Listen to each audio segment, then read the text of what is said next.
Okay so hi all. So someone send me this question कि पता कैसे चलेगा कि हमारा कोई चैप्टर हो गया अच्छे से और किसी चैप्टर को अच्छे से कैसे करना है। सो इसको मैं आंसर करता हूँ सिंपल वे में। सबसे पहले तो द फोरमोस्ट थिंग जब पता चलेगा कि आपका चैप्टर अच्छे से हो गया है वो आएगा कॉन्फिडेंस से। ठीक है कि when you do a chapter अच्छे से ना, like one round of work on a chapter of any topic, physics chemistry या मैथ्स, तो उसके बाद तुम्हें एक कॉन्फिडेंस आना चाहिए, अंदर से कॉन्फिडेंस आना चाहिए कि जब सपोज उस पर्टिकुलर चैप्टर का कोई भी क्वेश्चन आता है तुम्हारे मॉक टेस्ट में, तो तुम उससे घबराओगे नहीं, डरोगे नहीं। In fact you will be all the more confident to solve it and कि हाँ ये तो ईजी मार्क्स हैं which are up for grabs. ठीक है, अब how to go about it. ठीक है, सो ये स्ट्रैटेजी वेरी कर सकती है across topics and across your PCM, physics chemistry maths. But एक जनरल रूल मैं बताता हूँ, एक विच आई एज्यूम कि काफ़ी लोग तुम फॉलो कर रहे होगे। तो बेसिकली सबसे पहले तो कोई उस पर्टिकुलर चैप्टर की तुम्हारे पास क्लास नोट्स होंगे। ठीक है, so you have to be adept strong with the class notes and the concept involve with it. ठीक है, वो अच्छे से तुम्हें गो थ्रू करना पड़ेगा और तुम्हें कॉन्सेप्ट समझने पड़ेंगे, रट्टा नहीं मारना, समझने पड़ेंगे। ठीक है, एंड फिर तुम उसकी कोई बुक कर रहे होगे, राइट? उस बुक में भी कोई थ्योरी दी होगी, वो भी तुम्हें ग्रास्प आनी चाहिए। एंड देन उस चैप्टर से रिलेटेड जो भी कॉन्सेप्ट्स है ना, उन कॉन्सेप्ट्स के गुड अमाउंट ऑफ प्रॉब्लम्स तुम्हें हर कॉन्सेप्ट के सॉल्व करने पड़ेंगे टू द लेवल कि तुम्हें उस पर कॉन्फिडेंस आए। And it will take time. ठीक है, इट विल टेक टाइम। एक पूरा चैप्टर को जब तुम फर्स्ट टाइम कर रहे हो तो उससे रिलेटेड हर एक कॉन्सेप्ट पे sufficient amount of problem solve करो।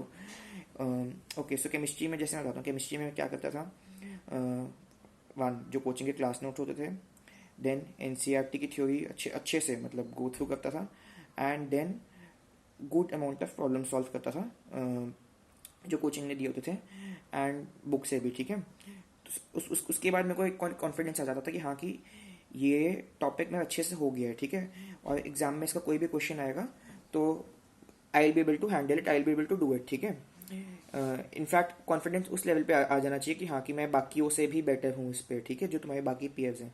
सिमिलरली मैथ्स के लिए मैं प्रॉब्लम सॉल्विंग बहुत करता था। मैथ्स के लिए कैसे कि लेट्स से अलजेब्रा का कोई टॉपिक है लाइक इंटीग्रेशन, तो उसकी उसकी जो बुक है उसमें जो हर एक कॉन्सेप्ट है उसके प्रैक्टिस एक्सरसाइजेस करता था one by one, and it it takes time. ठीक है, बट उसके बाद वो जब तुम प्रॉब्लम सॉल्व करते हो और जब तुम्हारा क्वेश्चन स्ट्रगल कर करके जो कॉन्सेप्ट को समझ के निकलते हैं ना, तो जो कॉन्फिडेंस आता है दैट इज अनपैरेलल्ड। उस कॉन्फिडेंस के बाद तुम्हें पता चलता है कि हाँ कि I have a good grasp on this topic और इसके नए क्वेश्चन मैं कर पाऊंगा एंड एग्जाम में भी I will be able to tackle this. Similarly for physics, physics के लिए मैं टॉपिक टू टॉपिक वेरी करता था, बट क्लास नोट्स करता था एंड लाइक से एच सी वर्मा के थ्योरी पढ़ ली related to that topic and then coaching के प्रॉब्लम सॉल्व कर लिए।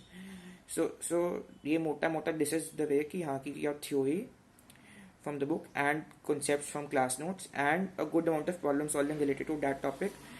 उसके बाद जब तुम्हारे पास एक कॉन्फिडेंस आएगा कि हाँ कि मेरी सारे जो कॉन्सेप्ट्स हैं related to this particular topic वो कंट्रोल में है एंड वो प्रॉब्लम्स करके आएगा, प्रॉब्लम्स तुम्हें करनी पड़ेंगी, a good amount of problems and practice तुम्हें करनी ही पड़ेंगी, तभी वो कॉन्फिडेंस आएगा carrying into the exam की हाँ कि इस एग्जाम का कोई भी टॉपिक आया तो I be able to crack it.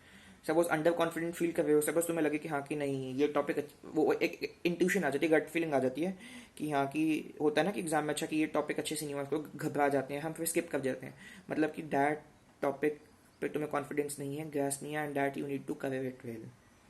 I hope this helps. किसी के पास कोई और क्वेश्चन हो राइट इन द कमेंट्स और यू कैन ईमेल मी। या ओके।